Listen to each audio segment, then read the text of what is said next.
plot twist is an effect keeping audiences on the edge of their seats, but not every surprise comes completely out of the blue. Filmmakers just can't help leaving a hint or two for all to see, even if it's just the viewers paying the closest attention who catch them. Well, you know, that's just like, your opinion, man. Here are Screen Rant's 10 best movie clues you totally missed. You're gonna see some serious shit. Back to the Future, Twin Pines Mall.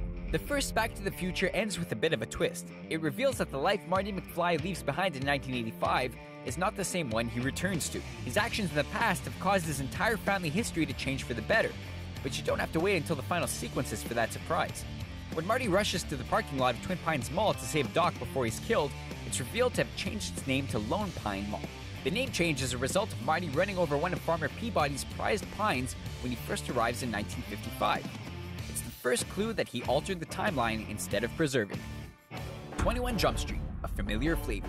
Undercover officers Schmidt and Jenko are given a simple mission: infiltrate and bring down a high school designer drug ring.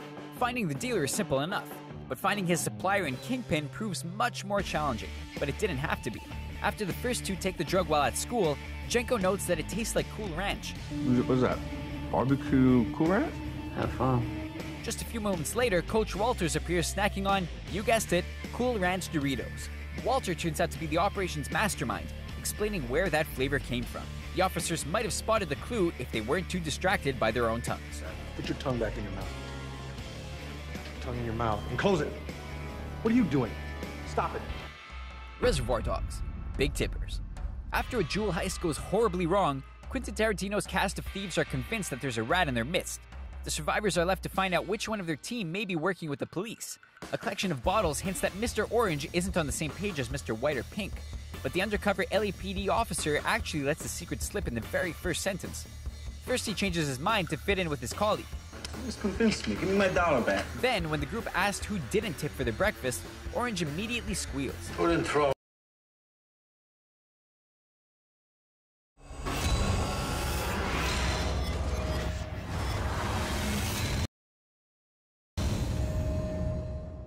Writers, directors, and main cast members are often credited for a movie's success or failure.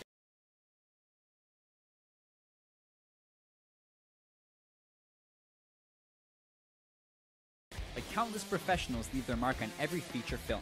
However, from time to time, those marks are a bit more literal. Certain directors, special effects gurus, and editors have been known to insert hidden messages to fan-favorite films. In honor of these sly movie makers, we've compiled a list of our favorites. We're focusing on frames, text, and audio that's literally hidden in each movie, not simple Easter eggs, like the Egyptian etching of R2-D2 and C-3PO in Raiders of the Lost Ark, or the bride's FU sneaker soles in Kill Bill Volume 1. Here are our favorite hidden messages in famous movies. I Am Legend. During the Times Square hunting sequence in I Am Legend, Will Smith passes a billboard advertising a Superman and Batman team-up film set to open on May 15, 2010. Given the 2007 I Am Legend release, had the tongue-in-cheek Easter egg come true, the film would have likely featured Brandon Routh, whose Superman Returns was released in 2006, and Christian Bale, who debuted as Batman in 2005. Of course, Warner Brothers has since put together an actual Batman vs. Superman crossover in their Man of Steel sequel starring Henry Cavill and Ben Affleck in the iconic roles. So I Am Legend really did include a hidden message from Warner Brothers. Specifically, they wanted to cash in with the world's finest team-up for more than half a decade. Anchorman, The Legend of Ron Burgundy.